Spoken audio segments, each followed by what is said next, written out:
اعوذ باللہ من الشیطان الرجیم بسم اللہ الرحمن الرحیم۔ السلام علیکم ورحمۃ اللہ وبرکاتہ۔ محترم سامعین، یہ کاشان بصیرت آڈیو بک سیکشن ہے اور ہم اس وقت جس کتاب کو پڑھ رہے ہیں یہ اس کی دوسری ریکارڈنگ ہے۔ پہلی ریکارڈنگ میں ہم نے کتاب نقوش عصمت کے بارے میں آغاز کے چیپٹرز کو پڑھا تھا اور اب ہم دوسری ریکارڈنگ میں آگے کی طرف چلیں گے۔ مجھے امید ہے کہ جتنا اس کتاب کو پڑھ کے مجھے مزہ آ رہا ہے، مجھے یقین ہے کہ آپ کو بھی مزہ آئے گا اور آپ بھی اتنا ہی لطف لے رہے ہیں، کیونکہ اس میں چہارد معصومین علیہ السلام کے حوالے سے معلومات ہیں اور یہ وہ معلومات ہیں کہ جو ہم ہر وقت چاہتے ہیں کہ ہم تک یہ پہنچیں اور ہم اس سے ہمارا دل سے قوی ہوتا ہے۔ میں سیمی زوار آپ کے لیے یہ کتاب پڑھوں گی اور میں خود بھی انجوائے کروں گی اور مجھے یقین ہے کہ جتنا مجھے مزہ آ رہا ہے اتنا آپ کو بھی آئے گا۔ تو ہم نے پچھلی آڈیو میں، جو کہ پہلی آڈیو تھی، اس میں ہم نے جہاں تک بات ختم کی تھی تو اس سے آگے ہم چلیں گے۔ تو اب اگلا موضوع ہے نقش حیات حضرت مرسل اعظم صلی اللہ علیہ وآلہ وسلم، اور ان کی ولادت 17 ربیع الاول سن 1 عام الفیل، وفات 28 صفر سن 11 ہجری۔ اس ٹاپک کو کے مختلف موضوعات ہیں، جس میں سب سے پہلے یہاں پر جو میں دیکھ رہی ہوں وہ اس کی ہائی لائٹ کیا گیا ہے، اس کا نام ہے ماضی۔ تو آئیے ہم اس کو پڑھتے ہیں۔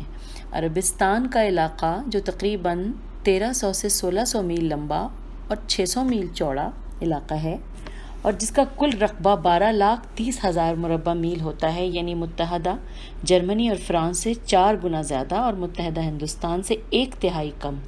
یہ علاقہ روز اول سے ادیان و مذاہب، ادیان یعنی دین کی جمع، ادیان و مذاہب کا گہوارہ کہا گیا ہے اور دنیا کے بے شمار مذاہب نے اسی علاقے میں جنم لیا ہے اور اکثر کا مدفن بھی اسی خطے میں بنا ہے۔ اس علاقے کی نمایاں تاریخ کا دور جناب ابراہیم علیہ السلام کے زمانے سے شروع ہوتا ہے، جس کی مختصر تاریخ حیات یہ ہے کہ پروردگار عالم نے اپنی قدرت کاملہ سے انہیں مختلف فضائل و کمالات سے آراستہ کر کے توحید کا علم بردار بنا کر اس علاقے میں خلق فرمایا اور نمرود جیسے باغی اور طاغی کے مقابلے میں کھڑا کر دیا۔ جناب ابراہیم علیہ السلام نے قولاً اور عملاً توحید کی تبلیغ شروع کی اور ایک دن موقع پا کر تمام بتوں کا صفایا کر دیا، جس کے نتیجے میں انہیں آگ میں ڈال دیا گیا اور رب کریم نے انہیں آگ میں جلنے سے بچا لیا، بردن و سلامن کے چھینٹے دے کر آگ کو گلزار بنا دیا۔ آئیے ہم درود پڑھتے ہیں، اللہم صلی علی محمد وآل محمد۔ اس واقعے سے متاثر ہو کر جناب سارہ بنت حاران نے آپ سے عقد کر لیا۔ عقد یعنی نکاح، اور یوں نبوت کی تاریخ میں کمالات کو دیکھ کر پیغام عقد دینے کا سلسلہ شروع ہو گیا۔ جناب ابراہیم علیہ السلام ابتدائی طور پر بابل میں رہے، پھر وہاں سے کنعان چلے گئے۔ کنعان میں قحط پڑا تو مصر منتقل ہو گئے۔ وہاں اس دور کے فرعون کے دربار میں پہنچے تو اس نے جناب سارہ کے حسن و جمال کا احساس کر کے بار بار ان کی طرف ہاتھ بڑھانا چاہا، لیکن ہر مرتبہ ہاتھ خشک ہو گیا۔ اس نے جب ابراہیم علیہ السلام سے وعدہ کیا کہ اگر ان کی دعا سے ہاتھ ٹھیک ہو جائے گا تو آئندہ ایسی جسارت نہیں کرے گا۔ خلیل علیہ السلام نے بارگاہ الہی میں التماس کی اور دعا قبول ہوئی، ہاتھ درست ہوا تو اس نے عظمت و کردار سے متاثر ہو کر اپنی بیٹی ہاجرہ کو آپ کی خدمت کے لیے دے دیا۔ اس کے بعد آپ کا قیام مقام جردن میں رہا اور وہیں انتقال فرمایا، جو آج خلیل الرحمن کے نام سے یاد کیا جاتا ہے۔ جناب سارہ کے ساتھ ایک مدت تک ازدواجی زندگی گزارنے کے بعد جناب ابراہیم علیہ السلام نے دیکھا کہ ان سے اولاد کا ظاہری امکان نہیں ہے، تو جناب ہاجرہ سے عقد کر لیا، جس کے بعد جناب اسماعیل علیہ السلام کی ولادت ہوئی اور جب جناب سارہ 90 سال کی ہوئیں تو مالک کائنات نے اپنی قدرت کاملہ سے انہیں بھی صاحب اولاد بنا دیا اور جناب اسحاق کی ولادت ہوئی۔ اللہم صلی علی محمد وآل محمد۔ یہ چیزیں کتاب میں نہیں لکھی ہوئی ہیں سامعین، لیکن ہم جب پڑھتے ہیں تو ہمارا دل چاہتا ہے کہ ہم درود پڑھیں۔ آئیے آگے چلتے ہیں۔ ہاجرہ کے یہاں ولادت کے بعد فطری طور پر سارہ کو کشمکش کا شکار ہونا چاہیے تھا، اسی لیے جناب ابراہیم علیہ السلام نے اشارہ قدرت سے اس صورتحال کا یہ حل نکالا کہ جناب اسماعیل اور جناب ہاجرہ کو مکے میں بنیاد خانہ کعبہ کے قریب ڈال دیا، جہاں بے آب و گیاہ ہونے کی بنا پر سخت حالات کا سامنا کرنا پڑا اور ایک گھونٹ پانی کی تلاش میں جناب ہاجرہ کو سعی کرنا پڑی، جس کے نتیجے میں قدرت نے چشمہ زمزم جاری کر دیا۔ اللہم صلی علی محمد وآل محمد۔ اور اس طرح کرم پروردگار کا بھی مظاہرہ ہو گیا اور نبی خدا کے تحفظ کی راہ میں سعی کی عظمت کا بھی اظہار ہو گیا۔ واہ واہ سبحان اللہ۔ جرہم، ادھر قبیلہ جرہم کے افراد کا اس علاقے سے گزر ہوا اور انہوں نے چشمہ زمزم کی روانی کو دیکھا تو وہاں پڑاؤ ڈال دیا، اور اس طرح ارض حرم کی آبادی کا سلسلہ شروع ہو گیا۔ ہو سکتا ہے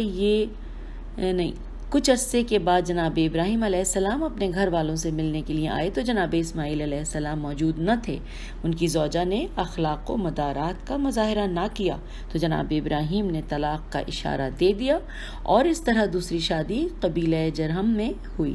جس سے اسماعیل علیہ السلام کو سکون زندگی نصیب ہوا۔ لیکن اس کے بعد ہی قدرت نے اسماعیل کی قربانی کا حکم دے دیا اور جناب ابراہیم علیہ السلام نے پورے حوصلے کے ساتھ بیٹے کو راہ خدا میں قربانی کے لیے پیش کر دیا۔ اسماعیل علیہ السلام نے بھی اپنے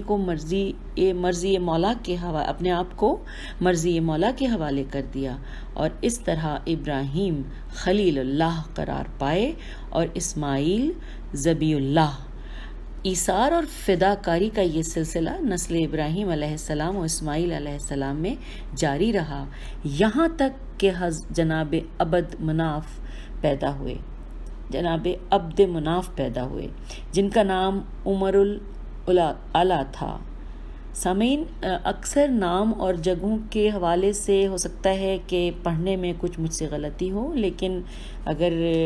میری پوری کوشش ہوگی کہ میں بہترین پڑھ سکوں، لیکن اگر کہیں غلطی ہو تو میں معافی چاہتی ہوں۔ آگے چلتے ہیں۔ ان کے فرزند جناب ہاشم تھے اور جناب ہاشم کے ایک فرزند عبد المطلب تھے اور ایک اسد کے گھر میں جناب فاطمہ بنت اسد کی ولادت ہوئی، اور عبد المطلب کے ہاں متعدد اولاد پیدا ہوئی، جن میں سے ایک جناب عبداللہ تھے اور ایک جناب ابو طالب۔ عبد المطلب کی نظر تھی کہ اگر خدا 10 فرزند دے دے گا تو ایک کو راہ خدا میں قربان کر دیں گے۔ چنانچہ جب قربانی کا وقت آیا تو قرہ جناب عبداللہ کے نام نکلا۔ عبداللہ کے حسن و جمال و کمال کی بنا پر دوبارہ قرہ ڈالا گیا اور پھر انہی کا نام نکلا، یہاں تک کہ فدیہ طے کیا گیا اور 100 اونٹ کی قربانی دے کر جناب عبداللہ کو قربانی سے بچا لیا گیا، اور اس طرح عبداللہ بھی ذبیح قرار پائے اور رسول اکرم صلی اللہ علیہ وآلہ وسلم ابن الذبیحین کے مصداق قرار پائے۔ عبد المطلب کا نام عامر تھا اور کنیت ابو الحارث، لقب شیبۃ الحم تھا، اس لیے کہ سر کے بال سفید تھے اور انتہائی خوبصورت۔ باپ کے انتقال کے بعد ننیال میں رہے، آخر کار مطلب جا کر وہاں سے لے آئے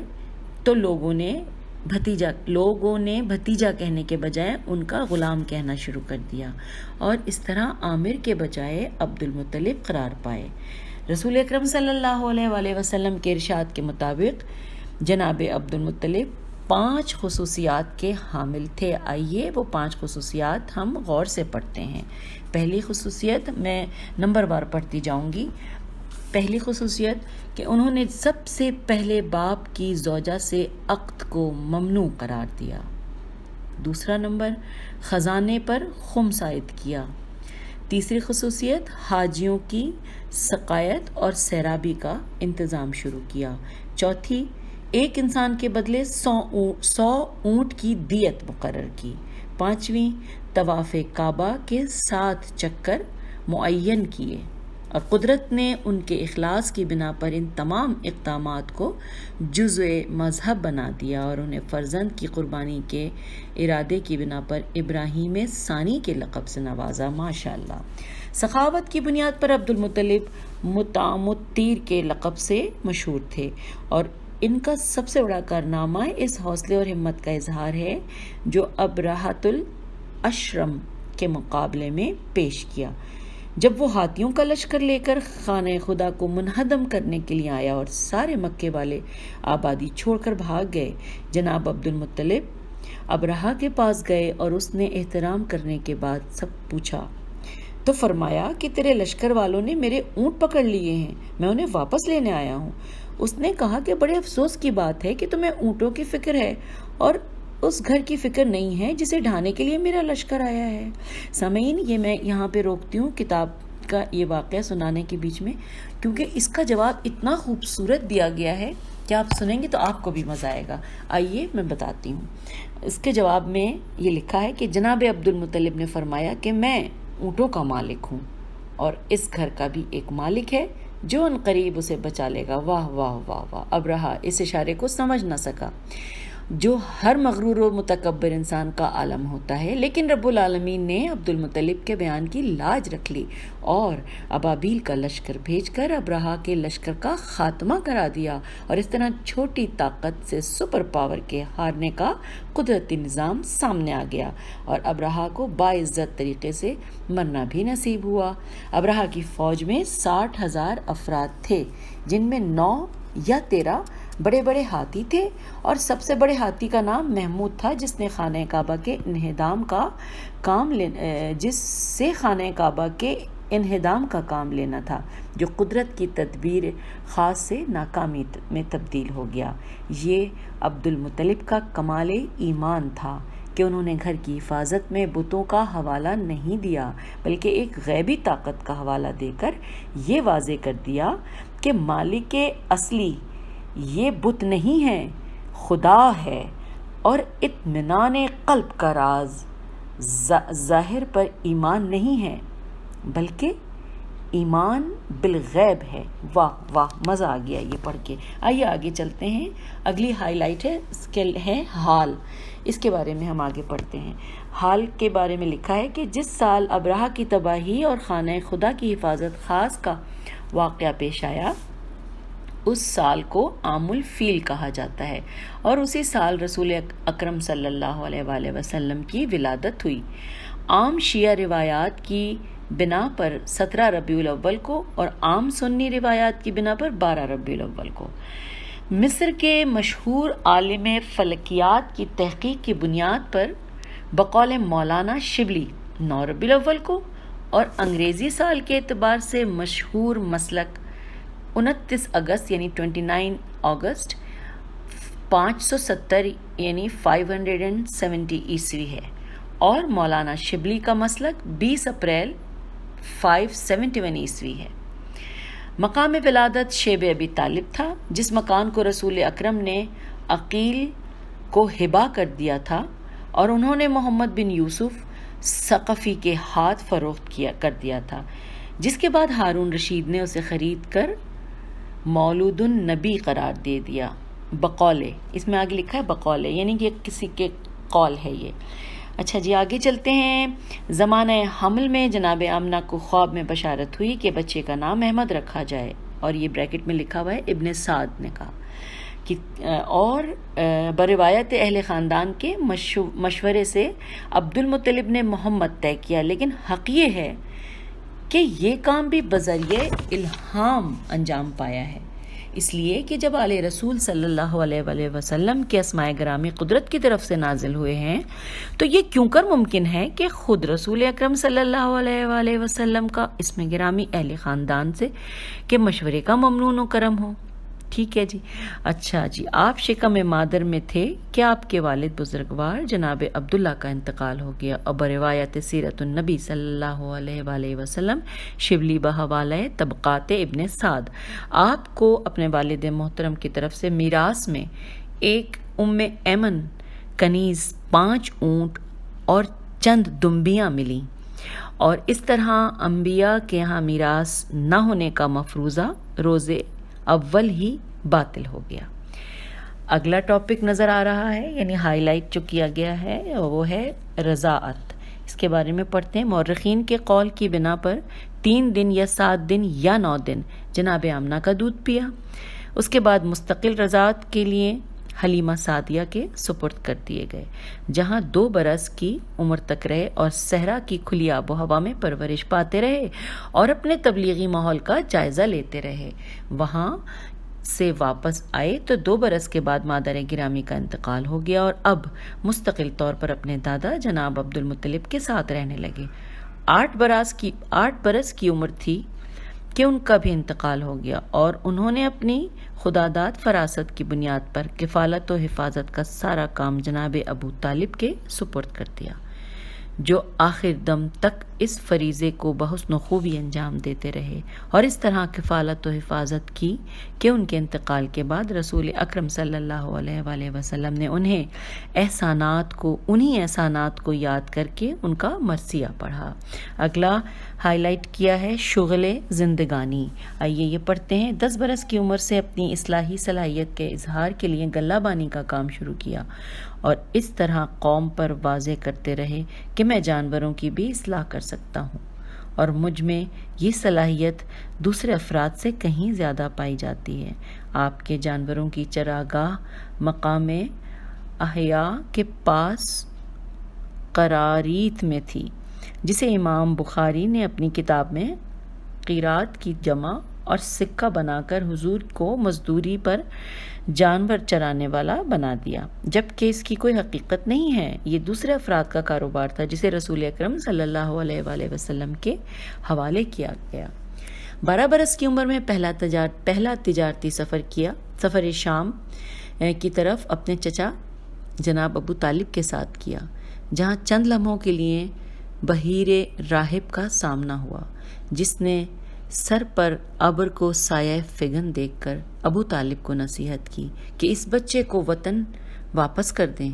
یا ان کی خصوصی نگرانی کریں کہ یہ مستقبل میں ایک بڑی شان والا ہے اور یہودیوں کو اس بات کی اطلاع ہو گئی تو وہ زندہ نہ چھوڑیں گے۔ اس ادنا ملاقات کا اثر یہ ہوا کہ عیسائیوں نے بحیرہ کو آپ کا معلم بنا دیا اور قرآن کے تمام قدیم روایات و معلومات کو اس کی تعلیم کا ممنوع کرم بنا دیا، اور یہ ان 9 مسلم افراد کی سازش سے ہوا جو خاص مقاصد کے تحت حلقہ بگوش اسلام ہوئے تھے۔ اس کے بعد آپ نے اپنے امام کے ساتھ حرب فجار میں حصہ لیا، جس کی بنیاد یہ تھی کہ ماضی کے خون ناحق کا بدلہ لیا جائے، اور اسی انتقام کے جواز کی بنیاد پر آپ نے اس میں شرکت کی منظوری دے دی تھی، ورنہ اسلام کا مقصد یہی تھا کہ گزشتہ تمام معاملات کو کسی نہ کسی طرح ختم کر دیا جائے۔ حرب الفجار ہی کی طرح حلف الفضول کا معاہدہ تھا، جس میں متعدد فضل نامی افراد نے مظلوم کی اعانت کا معاہدہ کیا تھا اور آپ نے اسی جذبے کے تحت اس میں بھی شرکت فرمائی تھی اور آخر تک اپنے اس عہد پر قائم رہے۔ اس کے بعد کعبے کی تعمیر کا کام شروع ہوا تو مختلف قبائل نے ایک طرف کی دیوار کی تعمیر کا کام لے لیا۔ جب حجر اسود کے نصب کرنے کی باری آئی تو ایک قیامت خیز ہنگامہ کھڑا ہو گیا اور آخر میں طے یہ پایا کہ جو شخص سب سے پہلے باب بنی شیبہ سے داخل ہو اسے حاکم بنا دیا جائے۔ تھوڑی دیر میں رسول اکرم صلی اللہ علیہ وآلہ وسلم داخل ہوئے اور آپ صلی اللہ علیہ وآلہ وسلم نے ایک چادر یا اپنی ابا میں پتھر کو رکھ کر سارے قبائل کو اٹھانے کا حکم دیا، اور جب سب نے بلند کر دیا تو آپ نے چادر اٹھا کر اس کی جگہ پر نصب کر دیا۔ واہ اللہم صلی علی محمد وعلی محمد۔ اور اس طرح واضح ہو گیا کہ کسی کو اس کی جگہ صحیح جگہ پر بٹھانے کا کام رسول اکرم صلی اللہ علیہ وآلہ وسلم کے علاوہ کوئی انجام نہیں دے سکتا، چاہے وہ افراد ہوں یا قبائل۔ 25 سال کی عمر میں دوسرا سفر تجارت کیا، جس میں خدیجہ کے مال کو مزاربہ اور کمیشن کے طور پر بیچنے کے لیے لے گئے، اور جناب خدیجہ نے اپنے غلام مسیرہ کو ساتھ کر دیا، جس نے واپس آ کر اس قدر فضائل و کمالات کا تذکرہ کیا، اور خود خدیجہ نے بھی اس قدر برکت اور منفعت کا مشاہدہ کیا کہ اب اس کے علاوہ کوئی چارہ کار نہیں رہ گیا تھا کہ خدیجہ عقد کا پیغام دے دیں۔ چنانچہ ایک محترم خاتون نفیسہ کو بھیج کر پیغام دیا، اور حضور صلی اللہ علیہ وآلہ وسلم نے اس پیغام کو منظور کر لیا اور عقد کی تاریخ طے ہو گئی۔ حضور اکرم صلی اللہ علیہ وآلہ وسلم کی طرف سے جناب ابو طالب نے اور خدیجہ کی طرف سے ورقہ بن نوفل نے عقد پڑھا، جس وقت تک شیخ طوسی رحمۃ اللہ اور سید مرتضیٰ رحمۃ اللہ وغیرہ کے ارشاد کے مطابق جناب خدیجہ باکرہ تھیں، اور آپ نے تمام اشراف قریش کے پیغامات کو رد کر دیا تھا۔ باکرہ تھیں یعنی کہ ان کی شادی نہیں ہوئی تھی اس سے پہلے۔ عقد کے موقع پر جناب ابو طالب نے ایک تاریخی خطبہ پڑھا جو مطالب کے اعتبار سے بھی بے نظیر ہے اور اخلاق عمل کے اعتبار سے بھی اسلام میں عقد کا ایک حصہ قرار پا گیا ہے۔ اس واقعے کے تقریباً 5 سال بعد اور حبوط آدم سے 6193 یعنی 6193 برس بعد 600 عیسوی اور 30 عام الفیل میں جناب ابو طالب کے یہاں حضرت علی علیہ السلام کی ولادت ہوئی۔ اللہم صلی علی محمد وآل محمد، جن کی ولادت کے لیے رب کریم نے خاص اپنے گھر کا انتخاب کیا، اور اس طرح ابو طالب کو ان کی خدمات کا پہلا انعام عطا کیا گیا کہ رسول اکرم صلی اللہ علیہ وآلہ وسلم کی ولادت ان کے گھر میں ہوئی اور ان کے فرزند کی ولادت رب العالمین کے گھر میں ہوئی۔ اللہم صلی علی محمد وآل محمد۔ اس کے 10 سال کے بعد جب آپ کی عمر تقریباً 40 سال کی تھی تو آپ پر سورہ اقرا کی شکل میں پہلی وحی نازل ہوئی، جس نے قرات، تعلیم، قلم وغیرہ کا ذکر کر کے اسلام کے مزاج قانون کی نشاندہی کی، اور اس طرح اعلان دین خدا کی راہ ہموار ہونے لگی۔ سن 611 میں اس وحی اول کے نزول کو بعثت رسول صلی اللہ علیہ وآلہ وسلم سے تعبیر کیا جاتا ہے، جس کا واقعہ 27 رجب کو پیش آیا۔ بعثت کے بعد 3 سال تک خفیہ تبلیغات کا سلسلہ جاری رہا، اور آپ صلی اللہ علیہ وآلہ وسلم مختلف افراد کو اس وحی اول کے مضمون اور مفاد سے باخبر کرتے رہے۔ 3 سال کے بعد اعلان کا حکم ہوا تو آپ صلی اللہ علیہ وآلہ وسلم نے کوہ صفا کے پاس تمام قریش کو جمع کر کے فرمایا کہ اگر میں یہ خبر دوں کہ پہاڑ کے پیچھے سے ایک لشکر حملہ کرنے والا ہے تو تم بغیر دیکھے اعتبار کرو گے یا نہیں؟ سب نے اقرار کیا کہ ہم نے آپ سے سچ کے علاوہ کچھ نہیں سنا ہے۔ تو فرمایا کہ میں تمہیں عذاب الہی سے ڈرا رہا ہوں جو اس بت پرستی کے نتیجے میں پیش آنے والا ہے۔ سماج میں ہنگامہ کھڑا ہو گیا، لیکن آپ نے اسلام کی پیشکش کا سلسلہ ایمان بالغیب سے شروع کیا، جس کے بغیر مذہب کی کوئی افادیت نہیں ہے۔ ادھر اہل خاندان کو باقاعدہ دعوت دینے کا حکم آ گیا تو آپ نے حضرت علی علیہ السلام کے ذریعے تمام خاندان کو مدعو بھی کیا اور سب کے کھانے کا انتظام بھی کیا، جس کے بعد پہلے دن لوگوں نے بات سننے سے انکار کر دیا تو دوسرے دن پھر دعوت کی اور بمشکل تمام اپنا پیغام پیش کر دیا اور قوم سے نصرت و امداد کی درخواست کی، جس کے معاوضے میں وصایت، وزارت اور خلافت کا وعدہ بھی کیا، جو اپنے مشن کی کامیابی کے یقین کا کھلا ہوا اعلان تھا۔ لیکن حضرت علی علیہ السلام کے علاوہ کسی نے اس مطالبے کو پر توجہ نہ دی تو بالآخر اتمام حجت کے بعد ان کی وصایت اور وزارت اور خلافت کا اعلان کر دیا اور اسلام کی پہلی دعوت تینوں عقائد کی حامل قرار پا گئی۔ توحید خدا کا بھی اعلان ہو گیا، رسالت سرکار دو عالم صلی اللہ علیہ وآلہ وسلم کا بھی اعلان ہو گیا اور وصایت تو وزارت علی علیہ السلام کا بھی اعلان ہو گیا، اللہم صلی علی محمد وعلی محمد۔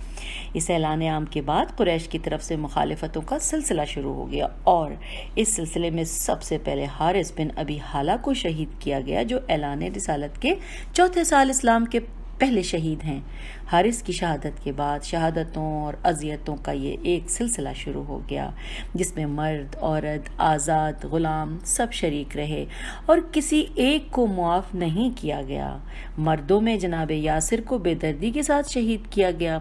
خباب بن الارت کو انگاروں پر لٹایا گیا، بلال کو گرم ریت پر لٹایا گیا۔ یہ اگرچہ قتل نہیں کیے گئے، مگر یہ اذیت کسی قتل سے کم نہیں تھی۔ افلاح ابو فقیہ کو رسیوں میں باندھ کر کھینچا گیا، صہیب رومی کو سارا سامان چھین کر مکے سے باہر نکال دیا گیا۔ عورتوں میں جناب یاسر کی اہلیہ سمیہ، حضرت عمر کی بہن فاطمہ، زنیرہ، نہدیہ، ام ابین جیسی خواتین کو بے حد اذیات دی گئیں، اور بعض کو قتل ہی کر دیا گیا۔ ادھر 2 برس کی عمر میں قاسم بن پیغمبر کا انتقال ہو گیا، تو دشمنوں نے ایک روحانی اذیت کا سامان فراہم کر دیا، اور حضور اکرم صلی اللہ علیہ وآلہ وسلم کو ابتر کہہ کر پکارنے لگے، گویا ان کی نسل کا سلسلہ ختم ہو گیا، اور جس کی نسل باقی نہ رہ سکے اس کا دین اور مذہب کیا باقی رہے گا۔ قدرت نے اس طعنہ ابتر کے جواب میں 20 جمادی الثانی سن 5 بعثت کو سرچشمہ کوثر جناب فاطمہ سلام اللہ علیہا کی مقدس ہستی کا تحفہ رسول اکرم صلی اللہ علیہ وآلہ وسلم کو عنایت فرمایا۔ آئیے درود پڑھتے ہیں، اللہم صلی علی محمد وآل محمد۔ بی بی فاطمہ الزہرا سلام اللہ کی شان میں درود ایک بار پھر پڑھ لیتے ہیں، اللہم صلی علی محمد وآل محمد۔ عنایت فرمایا اور دشمن کے ابتر ہونے کا اعلان کر دیا، جو وجود فاطمہ سلام اللہ علیہ کا پہلا سکون تھا، جو رسول اکرم صلی اللہ علیہ وآلہ وسلم کو سخت ترین حالات میں نصیب ہوا۔ حالات اس قدر ابتر تھے کہ 1 ماہ کے بعد رجب سن 5 بعثت میں رسول اکرم صلی اللہ علیہ وآلہ وسلم کو مسلمانوں کو حکم ہجرت دینا پڑا، اور پہلا قافلہ حبشہ کی طرف 16 افراد پر مشتمل روانہ ہو گیا، جس میں جعفر طیار شامل نہ تھے۔ چند دنوں کے بعد دوسرا قافلہ حضرت جعفر بن ابو طالب کی قیادت میں روانہ ہوا، جس میں 86 مرد اور 18 عورتیں تھیں، یعنی کل 104 افراد تھے۔ مسلمانوں کی اس تعداد کے شہر سے باہر نکل جانے پر باقی افراد پر مزید ظلم و ستم کا نشانہ بننے لگے۔ چنانچہ ابو جہل نے خصوصیت کے ساتھ حضور صلی اللہ علیہ وآلہ وسلم کو ستانا شروع کر دیا، جس کی خبر سن کر حمزہ کو جوش آ گیا، اور انہوں نے اپنے اسلام کا اعلان کر دیا، جس کے بعد رسول اکرم صلی اللہ علیہ وآلہ وسلم کو واقعی ایک قسم کا سکون نصیب ہو گیا، اور اسلام ایک بڑے سپاہی اور مجاہد کا مالک ہو گیا۔ ادھر قرآن کریم کی بلاغت اور اہل ایمان کے استقلال نے ایک نئی کرامت کا مظاہرہ کیا کہ حضرت عمر بن الخطاب کی بہن نے اسلام کا اعلان کر دیا، اور انہیں اطلاع ملی تو بہن کے گھر پہنچ گئے اور اپنے امکان بھر مار پیٹ کر دوبارہ کفر کی طرف واپس لانے کی کوشش کی، لیکن بہن نے انکار کر دیا، اور اس کے بعد جب آیات قرآنیہ کی تلاوت سنی تو خود بھی اسلام قبول کر لیا، اور بظاہر اسلام کے بڑے خطرے سے محفوظ ہو گیا۔ اذیتوں کے باوجود اسلام کی بڑھتی ہوئی شوکت اور مقبولیت کو دیکھ کر کفار نے مصالحت آمیز رویہ اختیار کرنا شروع کیا، اور پہلے جناب ابو طالب علیہ السلام کے ذریعے ترک تبلیغ کا پیغام دیا، جسے ابو طالب علیہ السلام نے ان لفظوں میں پہنچایا کہ فرزند تمہارے بنی کا خیال ہے کہ تم انہیں اذیت دے رہے ہو اور تم سے ترک تبلیغ کا مطالبہ کر رہے ہیں۔ تو آپ نے ان تاریخی لفظوں میں جواب دے دیا کہ اگر میرے ہاتھ پر ایک چاند اور ایک ہاتھ پر سورج رکھ دیا جائے کہ میں تبلیغ اسلام کو ترک کر دوں تو یہ ممکن نہیں ہے، اور اس طرح اپنی عظیم ہمت اور کفر کی بے بسی کا اعلان کر دیا۔ اس جواب کے بعد کفار نے براہ راست جناب ابو طالب سے سودا کرنا چاہا کہ ہم محمد صلی اللہ علیہ وآلہ وسلم کے بدلے اپنے ایک فرزند عمارہ کو تمہارے حوالے کیے دیتے ہیں اور تم محمد صلی اللہ علیہ وآلہ وسلم کو ہمارے حوالے کر دو تاکہ ہم ان کا خاتمہ کر کے اس نئے دین سے نجات حاصل کر لیں۔ جناب ابو طالب علیہ السلام نے فرمایا کہ یہ کس قدر احمقانہ فیصلہ ہے کہ میں تمہارے فرزند کی پرورش کروں اور تم ہمارے فرزند کو قتل کر دو۔ اس طرح کفار کی سودے بازی کا سلسلہ موقوف کر دیا اور اپنے کمال ایمان اور دیانت اور ارتقاء عقل و فراست کا اعلان کر دیا۔ کفار نے اس صورتحال کا اندازہ کر کے بائیکاٹ کا منصوبہ بنایا کہ بنی ہاشم پر اس قدر اقتصادی اور سماجی دباؤ ڈالا جائے کہ محمد کو ہمارے حوالے کرنے پر مجبور ہو جائیں، جو ہر دور کے ظالم کا آخری حربہ ہوتا ہے۔ منصور بن اکرمہ نے معاہدہ لکھا اور 40 افراد نے اس پر دستخط کیے اور اس طرح بنی ہاشم کی زندگی کو خطرے میں ڈالنے کا آخری منصوبہ تشکیل پا گیا۔ ادھر جناب ابو طالب علیہ السلام نے یکم محرم سن 7 بعثت 617 عیسوی کو سارے گھرانے کو لے کر شیب میں قیام اختیار فرما لیا اور اس طرح آغاز محرم سے مسلمانوں کی مصیبت کا ایک نیا سلسلہ شروع ہو گیا، جس کا خاتمہ اس فتح مبین پر ہوا کہ مظلومیت نے ظلم پر فتح پائی اور 3 سال کے بعد حشام مخزومی کو بنی ہاشم کے حال پر رحم آ گیا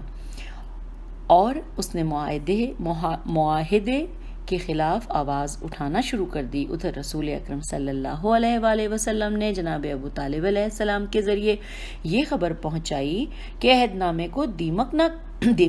نے کھا لیا ہے اور سوائے نام خدا کے کچھ باقی نہیں رہ گیا ہے۔ کفار نے صداقت کا امتحان لینے کے لیے عہد نامے کو کھولا تو بات بالکل صحیح نکلی اور اس طرح کفار اپنی رائے بدلنے پر مجبور ہو گئے اور رسول اکرم صلی اللہ علیہ وآلہ وسلم کو ظلم کے مقابلے میں ایک نئی فتح حاصل ہوئی، جس کا خلاصہ یہ تھا کہ سب ایک دن فنا ہو جانے والے ہیں، صرف نام خدا باقی رہنے والا ہے۔ منصور بن اکرمہ کے ہاتھ شل ہو گئے اور محرم 10 بعثت میں مسلمانوں کو اس قید سے نجات مل گئی۔ واضح رہے کہ اسلام کے اس سخت ترین دور میں بنی ہاشم کے علاوہ کسی شخص کا بھی ذکر تاریخ اسلام میں نہیں ہے اور نہ کوئی سابق اسلام کے اس درد و غم میں شریک رہا اور نہ اسلام کی خاطر کسی طرح کی قربانی دی۔ شیب ابی طالب کے ان مصائب نے بنی ہاشم کو اس قدر متاثر کیا اور 3 سال کے فاقوں اور درختوں کے پتوں پر گزارا کرنے کا یہ اثر ہوا کہ تھوڑے عرصے کے بعد جناب ابو طالب کا انتقال ہو گیا اور ماہ مبارک میں